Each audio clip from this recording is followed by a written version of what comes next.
it seems to have flattened out in terms of new joiners. So if you're happy to begin, I'll pass over to you, Tom. Yeah, thanks. Thanks, James. Okay. Right, thanks a lot, James, and good afternoon, everyone. Welcome to this webinar, and thank you for joining us. Special thanks to David Allen and Leanne Donnelly at CECA Southern for inviting us to provide this webinar and for providing your support. I believe both David and Leanne are in attendance. And now, for those of you who don't know me, as James mentioned, my name is Tom Pemberton. I'm a partner in the construction team at Goodman Derrick Solicitors. I've provided legal support to CECA and its members over many years, and I'm currently working with Mark Bizant in putting the final touches to a new form of CECA subcontract, the generic form of subcontract, which is due to be published later this year. I will touch on this new form in the course of this presentation. I'm joined by Kieran Fano, also introduced by James, who's a senior associate in the team. Kieran has extensive experience of advising on construction and engineering projects across a range of industry sectors. This webinar complements the webinar presented by CECA on 9th April, which provided an outline of the support made available by the government to qualifying businesses, and also the support provided by CECA itself to its members to meet the challenges presented by the pandemic. The webinar can be viewed on YouTube, and it's well worth revisiting or visiting for the first time if you have not yet seen it. We're aiming to finish our presentation within, say, 40 minutes or so, 30 to 40 minutes, as James said, possibly it's to shade over. But this, in any event, will allow plenty of time for us to answer any questions afterwards. And James talked you through the Zoom, the facility for asking questions, which you should see at the top of your screen. And we'll answer a selection of any questions you raise at the end of the webinar, possibly after the webinar, if there are enough that need to be answered. As related to housekeeping points, the Zoom facility enables you to provide feedback in another box, which you should see on your screens. On behalf of our host CECA, we would ask you kindly to provide your feedback at the end of the webinar using this function. Next slide, please.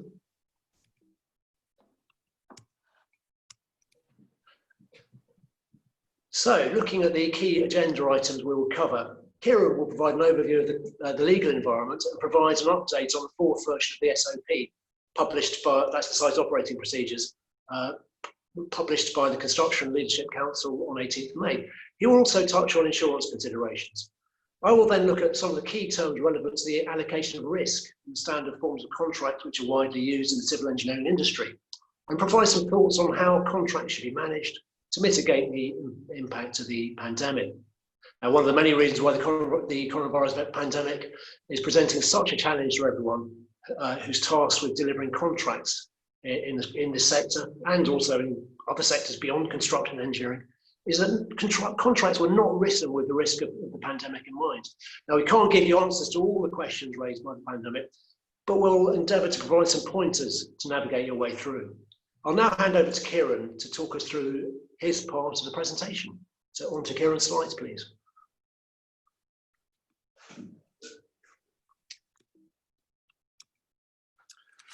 Thanks, Tom, for the introduction, and thank you all for attending. So the natural starting point for the presentation is really to do a quick whistle-stop tour of the various pieces of legislation that have been enacted since the influx of the pandemic. So the starting point there is the Coronavirus Act 2020, aptly named. And as you can see, it's a piece of primary legislation. It's intended to have an umbrella effect insofar as it gives the government powers to create new legislation in a much seamless manner. The principal idea behind the Coronavirus Act is to introduce or amend statutory powers which will enable the government to mitigate the effects of the virus on workforce and on healthcare services. In terms of the day-to-day effect of the legislative changes, these come from two pieces of secondary legislation, namely the Health Protection Coronavirus Restrictions England and the Health Protection Coronavirus Regulations. So dealing with the first, that applies only within the geographic limits of England. So that obviously doesn't apply to Scotland, Wales or Northern Ireland. And that piece of legislation effectively mandated the closure of almost all businesses from the 26th of March 2020. Now, for the eagle-eyed amongst you, you may have noticed the image of me on the first page. That's what I looked like before the coronavirus. I've not been able to see my barber since. and I look like this, so that hopefully make you laugh. In terms of the more draconian effects of legislation and interfering with civil liberties, then obviously the restrictions that I just referred to go a long way into interfering with our personal lives, but also the health protection coronavirus regulations also give the government and police various powers in relation to detention, screening individuals, offences and enforcement measures. You will see, as I've spoken or talked you through each of these pieces of legislation, none of them actually deal with construction. So as things presently stand, it is absolutely legal to continue with construction operations. The reason I mention that is because there is a general principle of English law which states that if a contract is, it states that a contract is discharged if its performance becomes illegal. So as I've just covered, construction operations haven't been prohibited in full. We'll obviously be aware that it has become more difficult to undertake those construction operations, but as you'll see from the slide, that is not sufficient to constitute a vitiating factor. As much as it pains me to refer to cases several hundred years older than me, War v Morris is quite interesting, as that related to a charter party where the charterer was required to load cattle from France to London. However, when the boat arrived in UK waters, it wasn't allowed to land for fear of the spread of a cattle disease, quite similar, some would say, to our current circumstances. And in that instance, Blackburn, the relevant judge at the time, found that performance of that contract was still capable, as it wasn't strictly necessary for the boat to land for the purpose of unloading. And as you see from the quote, it could have been done by receiving the cargo alongside. So that sort of illustrates the English court's reluctance to find that a contract will be vitiated for reasons of illegality or even frustration. Moving on though, there are obviously other factors that we need to consider in terms of your obligations, statutory obligations. And the obvious place to look in that regard is two pieces of legislation, first being the Health and Safety at Work Act 1974, followed by the CDM Regulations 2015. So we'll deal with each of those in turn, and I don't really propose to spend too much time on this, as I'm sure you'll have all done your relevant inductions and training in relation to these issues. But the bits to highlight really are that both under Section 2 and Section 3 of the Act, an employer has a duty to conduct its undertaking in such a way as to ensure, so far as is reasonably practicable, that persons in the employment are not exposed to risks to their health and safety. Now, it is quite wordy, but that is effectively saying that you should seek to do all that is reasonably within your control, not to expose your employees to risks of health and safety. We'll touch on in a bit more detail what that means by reference to the Construction Leadership Council's site operating procedure. But for the time being, it's just important to note that there are obligations on employers. Then the final point for this slide really is just to recognise that even as a main contractor, you cannot abrogate responsibility for your subcontractors that are working directly under you. And so you will still have a duty to ensure that they are working safely. And so it wouldn't be justifiable for a main contractor to ignore their health and safety obligations and to just ask a subcontractor, or rather to instruct a subcontractor, to continue as if there were no such concerns. Moving on then to CDM regulations. That obviously imports various health and safety obligations onto participants in construction projects. And again, without getting into too much detail about what the regulations provide, the important parts to note are that whether you're a client, a principal contractor, or a contractor/subcontractor, you will have obligations to ensure, so far as reasonably practicable, that works are carried out without risks to health and safety. In relation to the client, it's a slightly different position. They're simply required to ensure that the principal contractor complies with their duties. So taking this all together, it means that everyone involved, or every stakeholder in a project, must have regard to health and safety, and it is not sufficient to only have regard to the economic interests of a client or main contractor, as the case may be. Looking ahead then at the site operating procedures, so that, as I'm sure you're all aware, has been led by the Construction Leadership Council. It's intended to introduce consistent measures on construction sites in line with the government's recommendations. I'm not sure that many of you will be aware, but we're now onto our 4th edition of the guidance, which was published on the 18th of May. And that, I understand, was designed to incorporate various changes in the light of the government's new guidance last week, or just the week before. In terms of their status, curiously, no matter how much searching I did, I couldn't find that there was any legal, sort of express legal basis to comply with this. However, you do need to be aware of your duties to, so far as reasonably practicable, undertake work so as not to put your employees or expose them to risk of health and safety. So in that context, it's quite important that in the case of Baker and Quantum Clothing, the court found that a code of practice is an official and clear guidance which sets an appropriate standard upon which a reasonable and prudent employer could legitimately rely in conducting his business. So even though there isn't an express legal or piece of legislation that mandates compliance with the SOP, it is, for want of a better word, it is analogous to a code of practice under the Health and Safety at Work Act, and courts will have regard to it insofar as you've complied with your health and safety obligations. Moving on then to the actual substance of the site operating procedures, I'd actually invite you all to read the latest version. It's approximately 6 pages, and it's, although not prescriptive, it does give useful guidance in relation to most aspects of what happens on a construction site.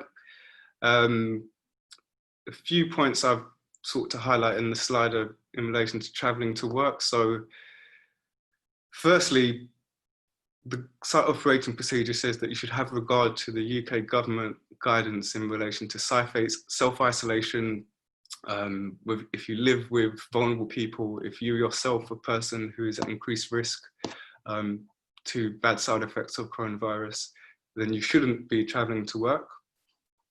Where you are in good health or not so constrained by your family circumstances, then you should seek to travel to work alone using your own transport. Clearly that isn't practicable in London and in many big cities. So the SOP does suggest that sites consider making adaptations to the parking arrangements, i.e. increasing it, as there are likely to be far more people driving with their own vehicles. But also, to the extent that that isn't feasible, then contractors, site operators should consider changing site hours so that the workers can avoid using transport during peak hours. In terms of site access and egress, these are all really quite common sense points, really, as in stop non-essential visitors, enable social distancing for site access and egress, and ideally that should be done by using signage. I don't know if many of you have gone for your weekly shop lately, but the sort of 2-metre spacings that you will see outside Sainsbury's, you should expect to see outside most construction sites and equally within them. Cleaning is obviously a very important way of attacking or tackling the problems with the virus. And so it would be of the utmost important to clean reception, office, access control and delivery areas, as well as across the site. So that certainly involves any door handles, staircases, lift and hoist controls, and obviously the machinery and equipment across the site. In terms of facilities, these are again quite common sense provisions. So the idea is to restrict the amount of people using those facilities at any one time, or alternatively to increase those facilities. In relation to canteens, then it is suggested that workers should be encouraged to bring their own food and shouldn't be allowed to leave the site to use local shops. It's not clear how practicable this will be in the hot summer and how you can store food for long periods of time. So the SOP does envisage that where there are no practical alternatives, canteens may remain open, but they will need to make appropriate adjustments for social distancing. And then the last point, really, perhaps the most important on the SOP, and it did cause quite some controversy when the second version was issued, which led to it immediately being pulled, and that's in relation to close working. So the current position is that where social distancing cannot be followed in relation to a particular activity, proper consideration needs to be given to whether that work does in fact need to be done. And if it is indeed necessary, then a risk assessment does need to be undertaken to effectively mitigate the risk of the spread of the virus across the site. In terms of the risk assessment, then, there is a hierarchy of controls, which I've listed 1 to 5, and these are really the points you need to have regard to where it's not possible to maintain 2 meter distancing across the site. So in relation to eliminating, the idea is to eliminate certain practices, for example, where workers would come to site when they had symptoms or flu or similar, avoiding skin-to-skin or face-to-face contact. I mean, I've not been to a site for a long time, but I'm not so sure that happens very often. Also goes on to state stairs should be used in preference to lifts or hoists, and one-way systems should be adopted around the site. It also suggests that additional mechanical aids should be used to reduce the worker interface. And in relation to site meetings, consideration needs to be given to who truly needs to attend, whether it needs to be undertaken in person, and if it does need to, whether the meeting can take place in the open air. In terms of reduction, the idea there is to reduce the frequency and time that workers spend working within 2 meters of each other, as well as to minimize the number of workers involved in a particular task. The other point to take away on reduction is to reduce the risk of transmission, and that involves enabling workers to wash their hands before and after using any equipment, and also to clean said equipment. In terms of isolating, the concept there is to isolate groups of workers and to keep them working together so far as possible. And in doing so, the idea is that there is less prospect of cross-contamination, for want of a better word, between different members of different teams. And then the last two are quite brief. Control is simply having procedures in place to monitor and manage compliance with all of these regulations. And this really is no different than any other health and safety issue, where it's all well and good to have a policy, but you need to show that that policy is being enforced and monitored. And so that would need to be done in this instance.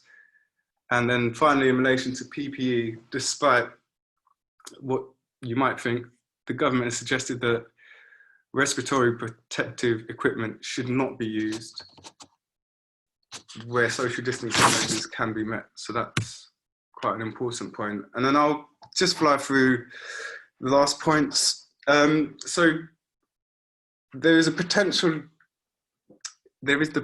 for liability to arise as a result of the spread of the coronavirus infection at the workplace.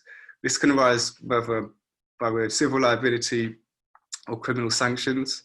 So in terms of the civil position, it's likely that you would be faced with a claim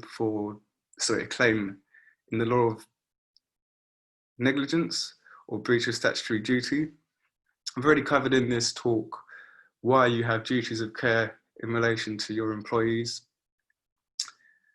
and those who are affected by construction operations. And so you will need to ensure that you do not breach this duty, as that may give rise to a claim.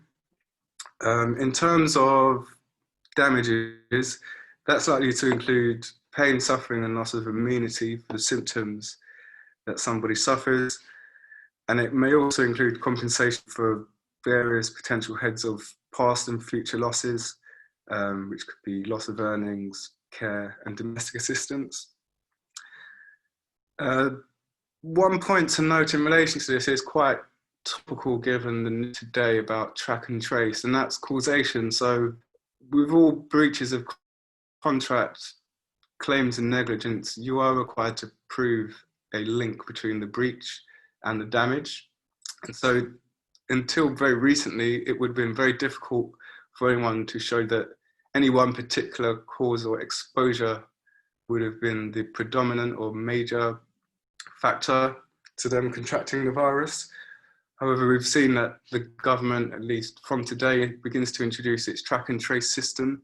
And so that may, subject to how the system actually works, may enable people to identify where an outbreak has arisen from. So it will make sense to keep abreast of those developments. In relation to the criminal sanctions, so I'm sure you'll be aware, Section 37 of the Health and Safety at Work Act provide for liability against company officers and managers where a corporate offence is committed with the consent or connivance of, or is found to have been attributable to any negligence on the part of any director or manager. In terms of those sanctions then, so the Crown Court has powers to give unlimited fines and can grant custodial sentences of up to years. More starkly, however, is the provisions under the Corporate Manslaughter and Corporate Homicide Act 2007, which has far more stringent criminal sanctions.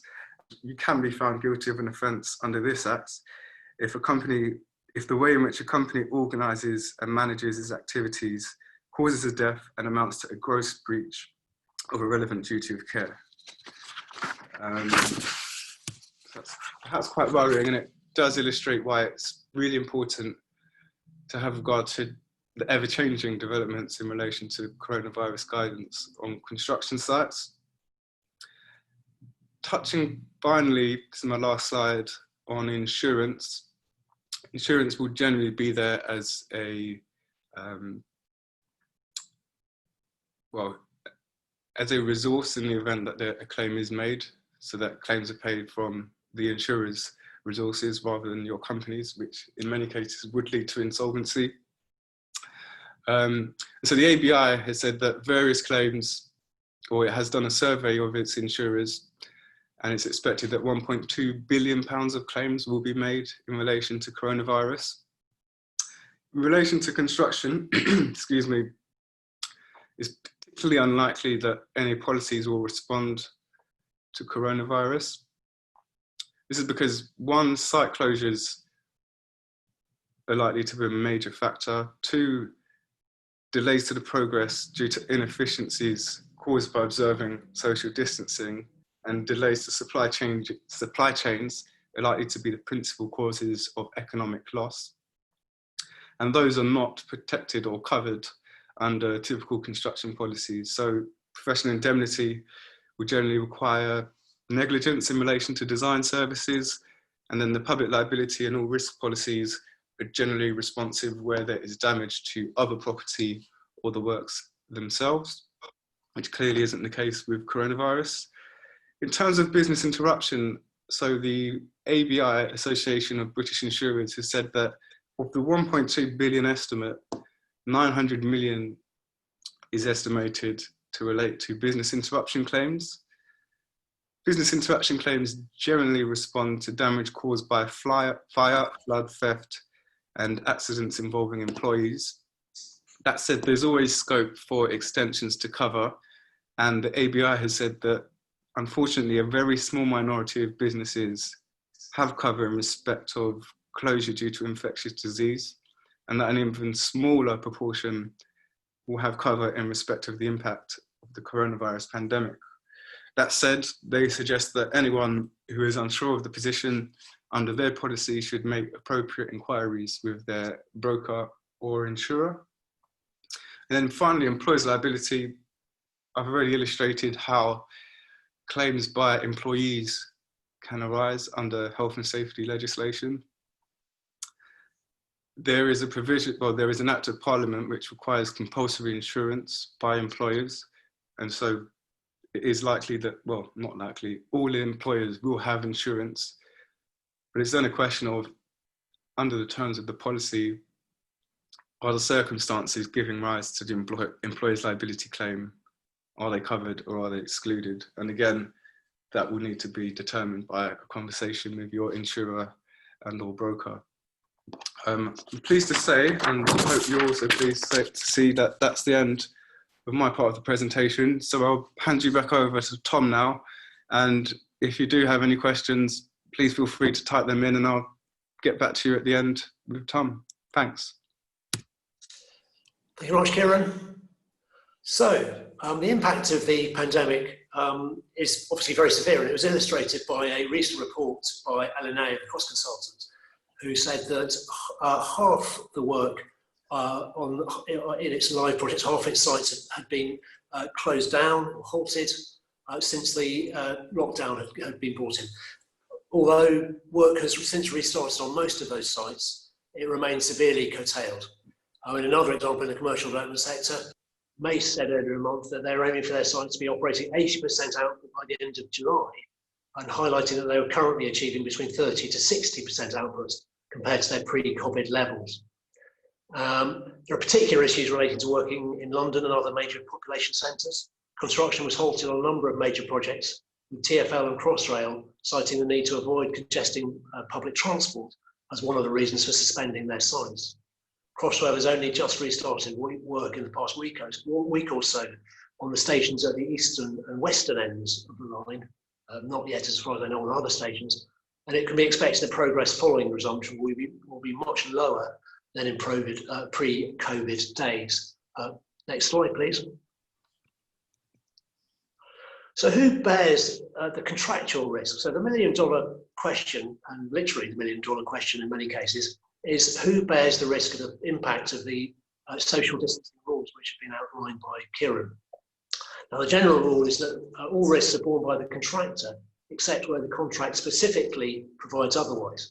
The courts will not come to the assistance of contractors where their performance has been severely curtailed by the pandemic, unless performance has become illegal or impossible, i.e. the legal doctrine of frustration. As Kieran has highlighted, this cannot be relied on by contractors, since in the vast majority of cases, performance has been slowed down, but it has not been rendered illegal or impossible by the pandemic. However, the position is more straightforward where the employer closes the site, or the project manager or the employer's representative instructs the contractor to stop work. For example, under clause 60.14 of NEC 3 or NEC 4, instructions by the project manager to stop any work are a compensation event. A denial of access to the site may be a compensation event under clause 60.12, and there may be other compensation events which could be relied on in this connection as well, depending on the circumstances. Less straightforward is the position where the site remains open and work can continue, albeit at a slower rate of progress. Next slide, please. So looking at the NEC 3 and NEC 4 contracts, engineering construction contract first, clause 60.119 should assist those who are fortunate to be working under the NEC 3 or the NEC 4 contract where this clause has not been deleted. As we know from nearly all employers, of course, it's the first candidate for deletion in an option Z clause. Now, the clause where it exists is generally referred to as the prevention compensation event, since it tracks clause 19.1, which has that heading. Although, interestingly, the word prevention itself is not used in either clause. So looking at the wording of the clause, the second bullet point is obviously going to form the basis of most compensation event notices in response to the pandemic. The words in square brackets, incidentally, were added in the NEC 4 version of the ECC. And these words could make it more problematic for the contractor if, for example, the overall completion date is well into the future. And the employer, in this case, the employer may argue that the delay can be recovered by reprogramming and acceleration. And they'd have some support for this in the NEC 3 guidance note. which set out the NEC's view that this compensation event does not apply where the delay to plan completion can be recovered by acceleration, through applying increased resources or by adjusting the programme. However, the commentary on clause 19.1 recognises that it will be a question of fact as to whether it is reasonably practicable and economic to ramp up resources to the necessary level. New slide, please.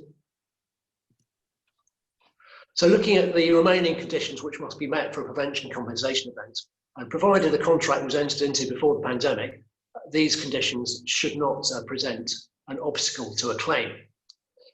Now, clause 19.1, now this puts the onus on the project manager to decide what needs to be done to minimise the impact of the prevention and compensation event and to issue instruction accordingly. This clause is normally to be deleted, of course, where the prevention and compensation event itself is deleted. And this is logical, since in this case, where there isn't a prevention compensation event, the contractor bears the risk of such events and should be free to take whatever steps it considers necessary to minimise the impact. It should be noted that unless clause 91.7 is also deleted, which it usually isn't, the employer may terminate if a prevention event is forecast to delay completion by more than 13 weeks. And this has broadly neutral cost consequences. New slide, please.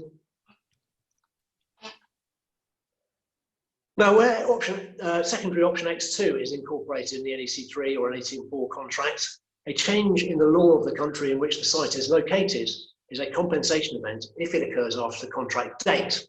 So not if it occurred before the contract date. So only relevant contracts which occurred before, for example, the Coronavirus Act or the Coronavirus Regulations, whichever one you want to rely on. I have to say, though, that the coronavirus legislation, which Kieran outlines, gives little or no grounds for a compensation event based on a change of law. But there is an exception in Wales, where the 2-metre social distancing requirement is enshrined in the Health Protection Coronavirus Restrictions Wales regulations, as amended on the 25th of April. This sets out a clear legal duty, which provides a basis for contractors working in Wales to claim additional time and costs incurred in connection with the reasonable measures referred to in Regulation 6A, where option X2 or an equivalent is incorporated in the construction contract. However, I have to say that resourceful employers and project managers may argue that this change of law does not, in fact, impact the contractor's cost or programme, since they would have to take the necessary social distancing measures as a matter of prudence and compliance with the government's requirements and the COP in any event. It will be interesting to see how those arguments pan out if it comes to it in a court. Incidentally, premises is defined in the regulations to exclude any vehicle. So there is no legal obligations to take reasonable measures to ensure social distancing and transport to and from the site is maintained. Obviously, that's one of the major risks which has been highlighted by COP and elsewhere, the risk of travelling in confined spaces, whether public transport or other vehicles with other people. Now, where option X2 is not incorporated in the contract, consider whether the works information or the scope includes an illegal or impossible requirement, and if so, consider notifying the project manager under clause 18.1 of NEC3 or 17.2 of NEC4. In this case, the project manager must issue an instruction to change the works information or scope under NEC4. And this, of course, will be a compensation event if it results in the contractor incurring delay or additional cost. However, the reference to an illegal or impossible requirement is similar to frustration. And of course, as Kieran has described, this will rarely, if ever, apply. New slide, please. Now, the infrastructure conditions of contracts, or the ICC for short, were first published in 2011 as a joint enterprise by the ACE and CECA after they acquired the copyright in the ICE conditions of contracts, which the ICE no longer maintained. As originally published, the ICC forms replicated 7th edition of the ICE conditions, with amendments only to reflect the requirements of the Construction Act changes, which were enacted in 2011. New versions have subsequently been published, which have been substantially reorganised and reformatted, while adopting the same underlying approach to risk allocation. Now, the new ICC forms include an entirely new with quantities versions, which was published in 2014, and others which have been published since that form, and follow the same format, including design and construct, target cost, and a back-to-back subcontract. Now, when Network Rail use their own versions of the ICC forms, including NR9, design and construct, and NR12, ICC D&B target cost, and NR12A, which is the ICC target cost, build target cost without the D&B element. The risk of all unforeseen events outside the control of the parties, including the current pandemic, fall within the category of shared risks in the ICC forms. These entitle the contractor to an extension of time, i.e. relief from liquidated damages, but not payment of additional cost. Now, in the ICC conditions, but not the NR versions, shared risks also include other special circumstances of any kind whatsoever which may occur. This would clearly include the pandemic. Sorry, the panic, that's another way of putting it. It's not a panic, actually, it's a crisis, but it's not a panic. Now, in both the ICC conditions and the NR versions, shared risks include force majeure. New slide, please. So as you can see, force majeure is defined as any circumstance outside the control of either party which is not attributable to a party's default, which renders it impossible or illegal for either party to fulfill his contractual obligations. Now, this is a contractual definition of frustration, again, which, as we've explained, does not apply to the current pandemic in most cases, since fulfillment of contractual obligation has not been rendered impossible or illegal. Now, the NR versions, Network Rail versions, expand the definition of force majeure by referring to specific events, including natural catastrophes such as fire, earthquake, tsunami, volcanic activity, or hurricane. Now, the current pandemic is probably not a natural catastrophe, but even if it is, this does not assist the contractor, since it does not render contractual performance impossible or illegal. Accordingly, Network Rail may argue that the current pandemic is not a shared risk. However, this would be an exceptionally hard line, and arguably contrary to the government's guidance on relief, which I'll come back to. In my view, Network Rail should accordingly accept the pandemic as a shared risk and not hold their contractors liable for liquidated damages. Of course, this will only be one element of their exposure to loss. Now, if performance of the contract is prevented by force majeure for a continuous period of not less than 42 days, either party may terminate on giving 28 days notice, again with broadly neutral consequences. And of course, in some cases, it may be in the contract's interest to exercise this right to termination, but our advice is always to consider the position carefully before exercising rights of termination. If you do it wrongly, you'd be liable for damages for a breach. And in most cases, our advice is don't terminate, or terminate by agreement if possible. New slide, please. So, looking at the CECA subcontracts, the two principal CECA forms, which were published in 2011, were drafted as step-downs of the ICC measurement and design and construct forms, respectively, which have now been superseded.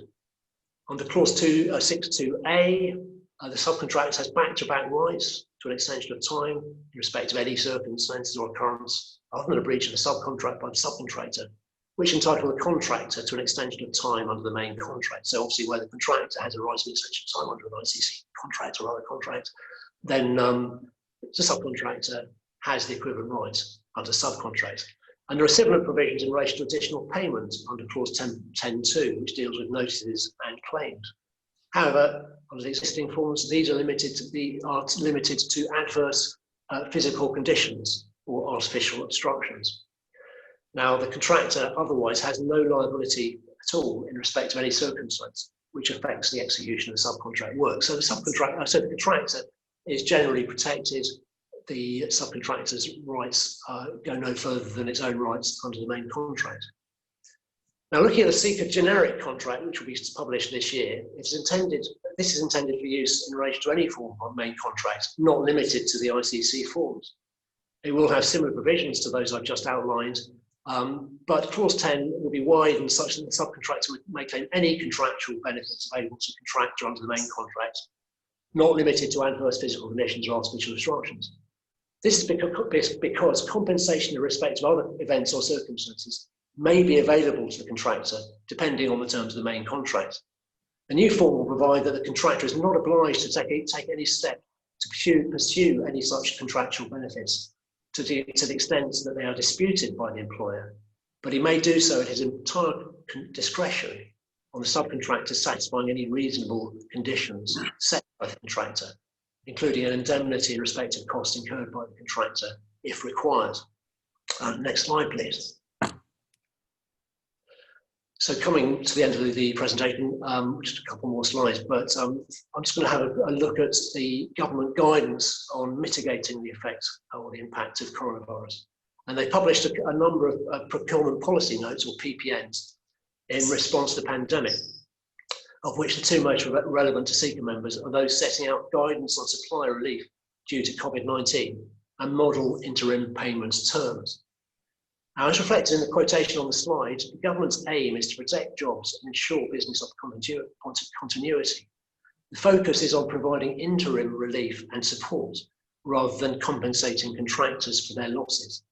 It will therefore be necessary to demonstrate that without the relief payments, there is a risk of insolvency probably, either at tier 1 level or below.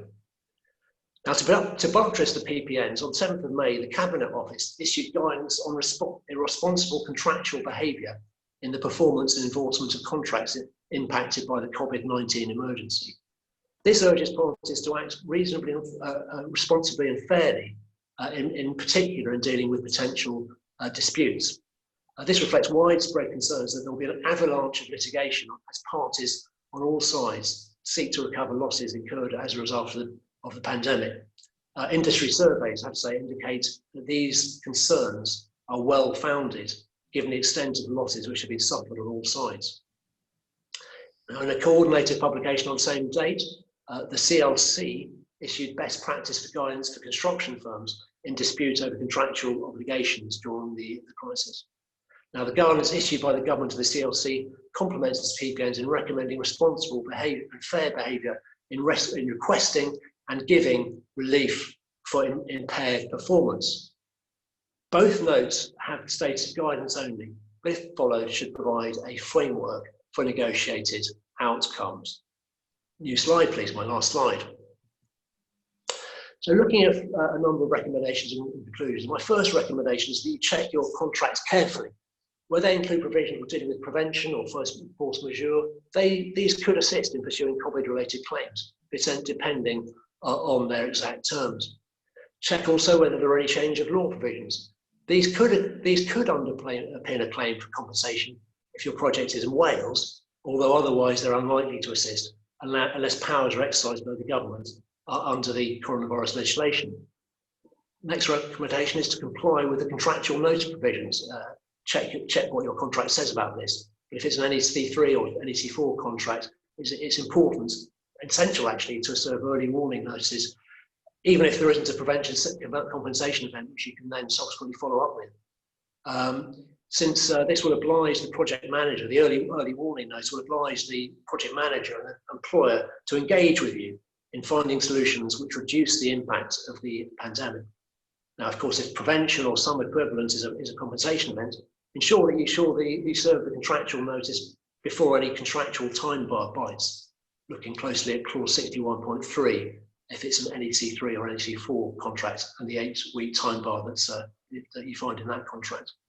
Don't get caught out by that. So you should keep detailed records of any delays and additional costs which you've incurred and continue to incur due to site closures and loss of productivity. So you can make any claim for compensation, and those records are important in supporting that claim. Whether it's under an insurance policy, if you're lucky enough to have an insurance policy which supports such a claim, or a construction contract. And finally, encourage employers and project managers and contract administrators to implement the Cabinet Office guidance as tailored to construction by the CLC to agree a negotiated settlement of any claims. This is always preferable to the uncertainty and expense of legal proceedings, but of course, where your employers prove to be intractable, the prospect of having to defend a claim in adjudication, arbitration, or court may bring them to the negotiating table. Finally, looking forward, you must ensure that any contracts you agree from now on specifically deal with the consequences of the prolongation or recurrence of the pandemic and the social distancing rules. So that's it. Get to the next slide, please. That's all we've got to say at this stage. I'll just have a look to see what questions have been put. So thank you for listening. Bear with me while I have a look. Okay, right. Okay, so I've got one here. Looks like it's for Kieran. Thanks for your outline of the SOP and in particular the hierarchy of controls. And the introduction to the SOP states that if an activity can't be undertaken safely, it should not take place. Should work therefore not be carried out if it involves an activity in a confined space, such as a narrow tunnel which needs several men to work face to face at close quarters, i.e. contrary to the risk reduction measures in the hierarchy of controls. And by the way, assume there's no economic technical alternative, such as the use of mechanised lifting equipment to assist. So any thoughts on that, Kieran? Yeah, many thoughts. So I think the starting point is to recognise that it's a question of fact whether an activity can be undertaken safely having regard to your health and safety obligations and the coronavirus guidance that I've talked you through. It seems to me that there are two principal things that you would need to do if using this tunnelling works as an example. The two things you'd need to seek to do is to reduce the amount of people working in relation to that area. So as an illustration, let's say 10 people could all be working on a strip of tunnel. It may make sense to continue doing that work, but with only 2 people along that stretch of tunnel. Equally, going back to point 4 of the hierarchy of controls, and that's, so not 4, 3, isolation, and that's to keep those people doing the tunnelling works in small groups together for the duration of that particular activity. And then the final point, which is what the government says should be the last resort, is to wear respiratory protective equipment where you can't observe the 2 metre ruling. I mean, the only point to add in relation to that is if, depends on how you define safety or safely, but if the works cannot be undertaken within a reasonable level of safety, then the question does need to be asked whether that work should continue. And so I think that a proper assessment does need to take place as to whether the work is necessary and to assess the magnitude of the risk, i.e. is it likely to cause death and so forth. So that's the number of factors you'd need to consider in relation to that question. Thanks. Thanks, Kieran. Thanks. And I've had a couple of very good questions which are quite related, so I might try and deal with them in one go. The first one is, will COVID impacts be allowed to be considered when assessing compensation events now arising on existing contracts? And the other one, covers a similar point, perhaps the same point, is what are the status of new contracts or task orders awarded after the pandemic date that are part of a framework that was awarded pre-pandemic? So what we're looking at in both cases is existing contracts. So in terms of a contract which isn't a framework, but the scope is fully defined at the outset, and it was agreed pre-COVID. So it's really, say, an NEC contract. The question there is, will COVID impacts be allowed to be considered when assessing compensation events now arising? And really that does depend on a variety of questions, and I'm sure you've all been wrestling with this very issue. So the first thing to do is to check carefully the terms of the contract. If it's an unamended NEC contract, then there is help is at hand. It's in clause 60.119, the prevention compensation event. But unfortunately, as I mentioned, that has been deleted in most cases, many cases. I mean, in fact, pretty much all the contracts we see, it's one of the first clauses to be deleted. So in that case, what other recourse have you got? And there are various things which may have happened, all very fact specific, depends on what's happened. But in a very general way, to the extent that the project manager has intervened to issue instructions, either because the contract requires him to do that, or because he's decided he needs to protect the interests of the project and the employer, then that's a starting point. It needs then to be levered into one of the compensation events which is in the contract, hasn't been deleted.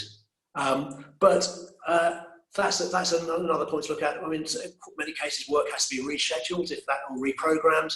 If that's done, that's potentially a change in the works information. So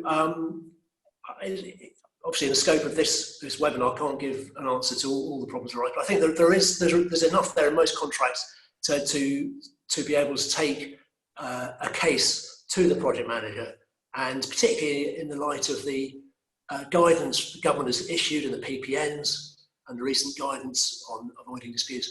There's enough there to I think start a sensible conversation. I put it like that. And if the project manager or the employer is not being sensible, then I think that a lot of adjudicators will be quite sympathetic to contractor claims, just simply because of the fact that no one foresaw the pandemic arising, and it's such an extraordinary event that yes, they have to apply the contract, but they will strain hard to see what there is to assist in that regard.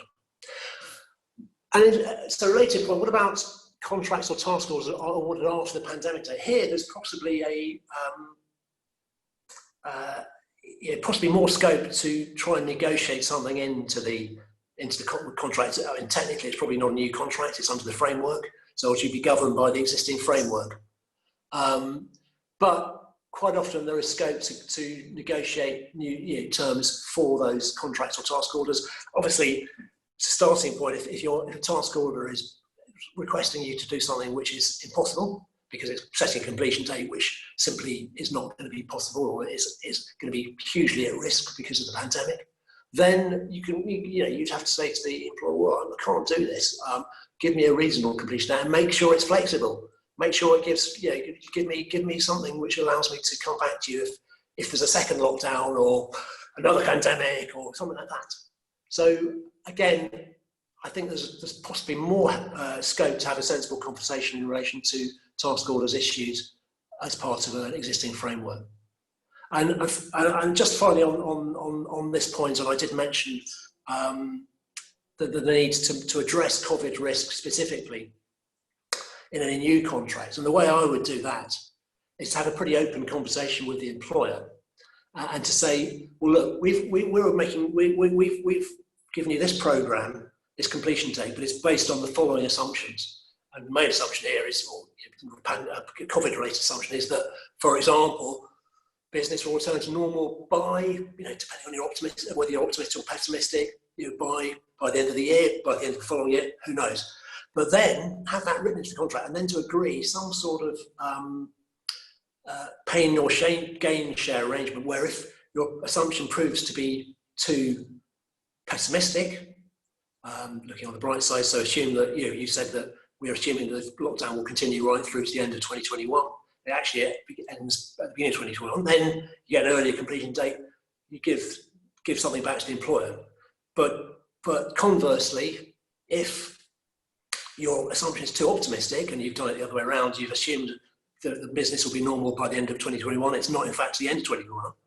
Then the completion date is adjusted, but also you get your additional prolongation costs for doing that. And that's the sort of conversation I'd have about task orders under additional contracts, under existing contracts, or any new contracts that you have. So James, it's now just before 4 o'clock. Have we got any time for any more questions? Or Sorry, Tom, there's just one other that's coming Yeah. from Howard, which I'll seek to answer in relation to the PPNs, and what our experience is as to the extent to which the guidance has been adopted. So one point to note that may not have come out in the slides is that the PPNs are intended to apply to PFI and PPP contracts. So those are effectively private-public partnerships which involve the government. And so it's certainly not the case that traditional commercial construction main contractors would be applying this guidance. So from my perspective, I have yet to see this arise on any projects I've been advising on, and just generally without hopefully offending anyone, it can often be the modus operandi of main contractors to take the benefit of cash flow and to not always pass that down to subcontractors or those in lower tiers. So unfortunately, I can't really add any more than that, but if Tom wants to add. No, I agree with you. Good point about it doesn't apply in the private sector, the PPNs. The government guidance more generally does, though. So the recent guidance was really to the industry and to not just the construction industry, but everyone, because this problem is being experienced throughout the economy, where the whole sector has been shut down completely, of course, entertainment sector. So the government's really, and again, I mean, as a lawyer, I mean, I say possibly see it as an opportunity, but as a person, I would say don't go for the litigation option unless all other paths have been exhausted, and that's what the government's saying. Don't be sensible, try and negotiate a way forward, and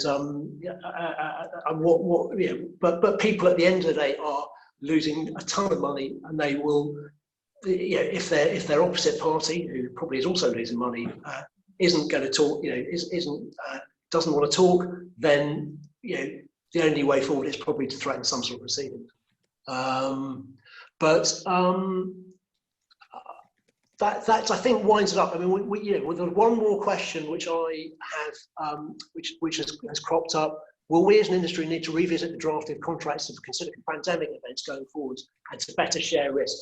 Very good question, and I think absolutely the standard form contracts have to address this. Often the problem, though, of course, isn't with the standard form contracts, because they do have a proper force majeure or prevention provisions in them, but it's more that employers particularly will need to recognise that contractors cannot take the risk of being thumped by another pandemic or something else around the corner. And I think there's a cast iron case to say, look, we've got to have some proper clause allocating risk of pandemic, not just in relation to time, which only is relief from liquidated damages, but also in relation to unforeseen cost. So very good question. Thank you for your questions, all of you who raised those questions. Kieran, have you got anything that you want to add to what I've said on any of those points? No, I'd just like to thank everyone for their attendance. Yeah. Hopefully you've enjoyed it, and if ever there are any queries or you want to have a chat, then you have our details on this slide, and we'd be more than happy to talk you through any problems you're having. Yeah, indeed, and I'll just reiterate that. Thanks for joining the webinar and staying with us to the end. And if you have any questions, as Kieran said, on COVID-related issues and wish to raise them in confidence, please don't hesitate to get in touch with me or Kieran. Our contact details are on the slides, and our contact numbers are on the final slide. So thanks everyone, and we'll now bring this webinar to an end. Thank you.